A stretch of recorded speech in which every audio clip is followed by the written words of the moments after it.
সকলকে শুভেচ্ছা জানিয়ে আজকের ইংরেজি ক্লাস শুরু করছি। প্রথম সেন্টেন্সে দেখানো হয়েছে যে he went to school everyday. তাহলে আমরা জানব যে বাক্যগুলি প্রতিদিন বা নিয়মিত অভ্যাস বলে সেই বাক্যের সাবজেক্টের পর যে ভার্ব বসে সে ভার্বটি অবশ্যই সিম্পল প্রেজেন্ট টেন্সে করতে হবে। তাহলে সেক্ষেত্রে আমাদের হি থার্ড পারসন বলে এক্ষেত্রে আমরা গোজ ব্যবহার করলাম। Number 2, he has been teaching in this school since 2000। তো এক্ষেত্রে আমরা দেখতে পাচ্ছি যে 2000 সাল থেকে তিনি এই বিদ্যালয়ে শিক্ষকতা করছেন।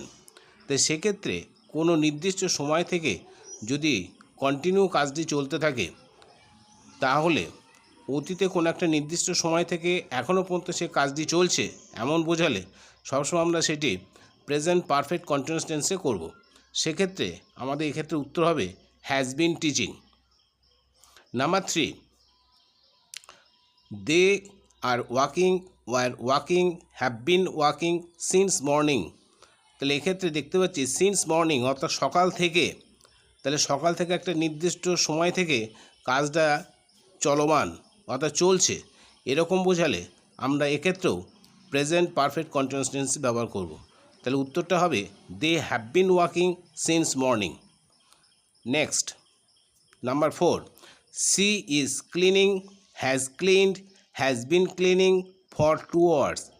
তাহলে এখন এখানে দেখতে পাচ্ছি সে 2 ঘন্টা ধরে কাজটা পরিষ্কার করছে অর্থাৎ কোনো একটা কাজ সেটা সে ক্লিনিং করছে অর্থাৎ হ্যাজ বিন ক্লিনিং অর্থাৎ পরিষ্কার করছে।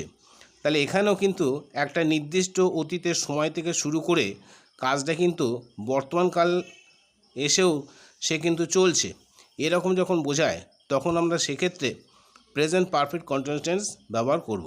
অর্থাৎ উত্তরটা হবে she has been cleaning for 2 hours। Number 5, Susmita wrote it on Sunday. এখানে দেখা যাচ্ছে যে একটা নির্দিষ্ট অতীতের কোনো একটা সময় অর্থাৎ সানডে রবিবারে সে এটাকে লিখেছিল। দেখো এখানে ইজ রাইটিং, হ্যাজ রিটেন এবং রোট। তাহলে সুস্মিতা রোট অর্থাৎ সুস্মিতা লিখেছিল এটা অন সানডে রবিবার দিন। তাহলে আমাদের এখানে উত্তরটা হবে রোট।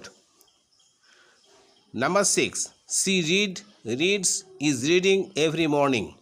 তাহলে এখানেও একটা নিয়মিত অভ্যাসের ব্যাপারটা বলছে এভরি মর্নিং অর্থাৎ প্রতিদিন সকালবেলায় সে পড়ে।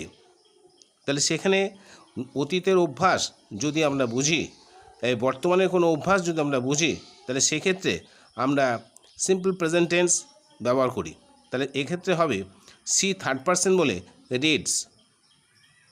Number 7, he is making, has made a kite just নাও। তাহলে এখানে বোঝাচ্ছে সিম্পল প্রেজেন্ট টেন্সের সময়টা বোঝাচ্ছে ঠিক এক্ষুনি।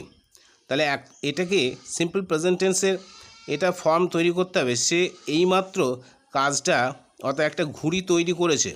তাহলে হি হ্যাজ মেড, তাহলে এখানে উত্তরটা হবে he has made a kite just now. Number 8, we have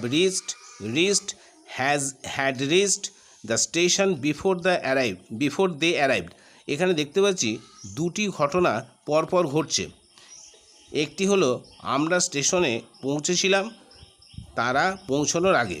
তাহলে এখানে এই যে দুটো ঘটনা সেক্ষেত্রে যে ঘটনাটি আগে ঘটবে সেই ঘটনাটি আমরা পাস্ট পারফেক্ট টেন্সে তৈরি করতে হবে। তাহলে উত্তরটা হবে he had reached the station before they arrived. তাহলে আজকে ক্লাস এই পর্যন্ত, আবার পরবর্তী ক্লাস পরে